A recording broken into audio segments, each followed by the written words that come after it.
Pahariri, pria 46 tahun yang sehari-hari mengais rezeki dengan berjualan nasi goreng. Sudah 4 tahun lamanya ia berjualan di tempat sederhana ini. Berbekal pengalaman berjualan nasi goreng dengan sang ayah, kini ia bertekad mengulang masa-masa kejayaan bersama ayahnya dulu. Pendapatan yang diperoleh Hariri pun tak menentu. Rata-rata ia dapat menjual 20 porsi nasi goreng setiap harinya. Namun ada kalanya keberuntungan tak berpihak padanya. Kadang-kadang sampai nangis saya bilang itu. Hanya laku paling 7 porsi lah ya bilang itu. Kalau takaran 7 porsi itu paling berapa sih Pak? Gitu. Ya habis mau gimana lagi bilang itu. Namanya rezeki mungkin hari ini kita dapat segitu. Mungkin bisa dikasih keesokan harinya. Meski hidup di tengah keterbatasan ekonomi, bukan berarti ia menyerah dan pasrah pada keadaan.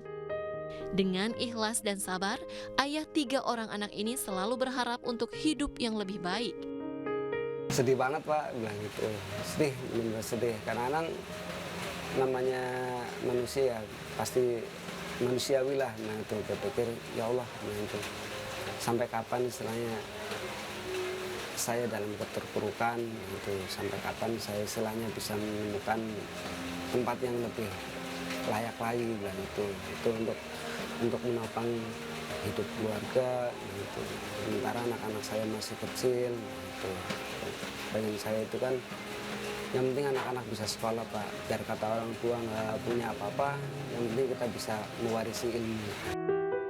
Ketekunan dan keinginan untuk mengembangkan usaha Pahariri ini pun mendapat perhatian dari Partai Perindo.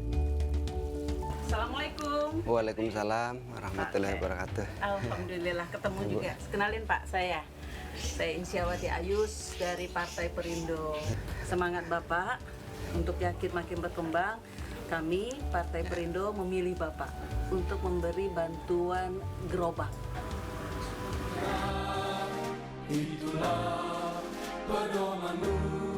Terima kasih saya ucapkan kepada Ketua Umum Partai Perindo Bapak Haritanu Sudibyo dan Ketua Umum Kartini Perindo Ibu Liliana Tanu Sudibyo atas bantuan modal usaha dan gerobak yang diberikan kepada saya.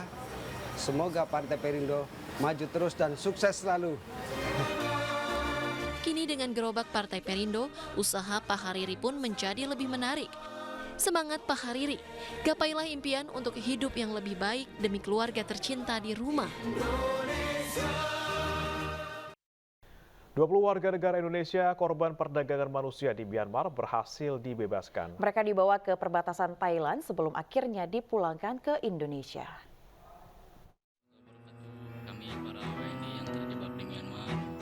Puluhan warga negara Indonesia diduga menjadi korban tindak pidana perdagangan orang dan disekap di Myanmar. Kementerian Luar Negeri berhasil membebaskan 20 WNI yang disekap dan disiksa di sebuah daerah konflik di Myanmar. Kita terus melakukan kontak dan sebagaimana yang saya sampaikan bahwa Myawadhi ini letaknya jauh dari Yangon, jauh dari Napito, jauh dari Bangkok. Dan wilayah itu adalah wilayah konflik. Oleh karena itu upaya untuk penyelamatan juga tidak mudah dilakukan.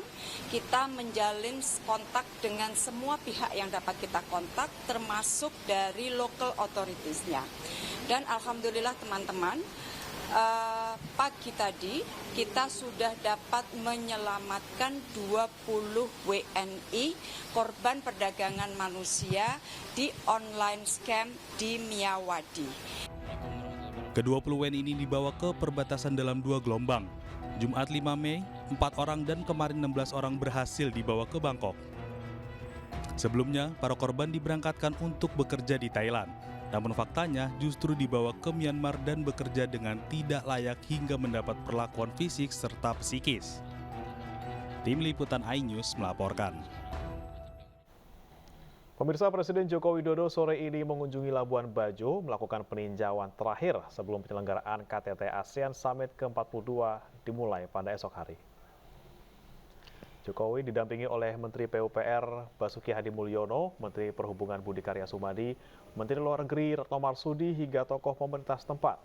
Jokowi mengungkapkan bahwa prinsip keketuaan Indonesia dalam KTT ini adalah keterbukaan, kolaborasi, dan kerjasama dengan negara manapun hingga penyelesaian konflik Myanmar dengan mengedepankan prinsip dialog. Jokowi juga menyebut agenda internasional ini menjadi momentum agar Labuan Bajo dikenal lebih luas di mata dunia. Ya, prinsip Indonesia di keketuaan ASEAN adalah kolaborasi dan kerjasama dengan siapapun. Dan kita tidak ingin ASEAN menjadi proksi siapapun, proksi negara manapun.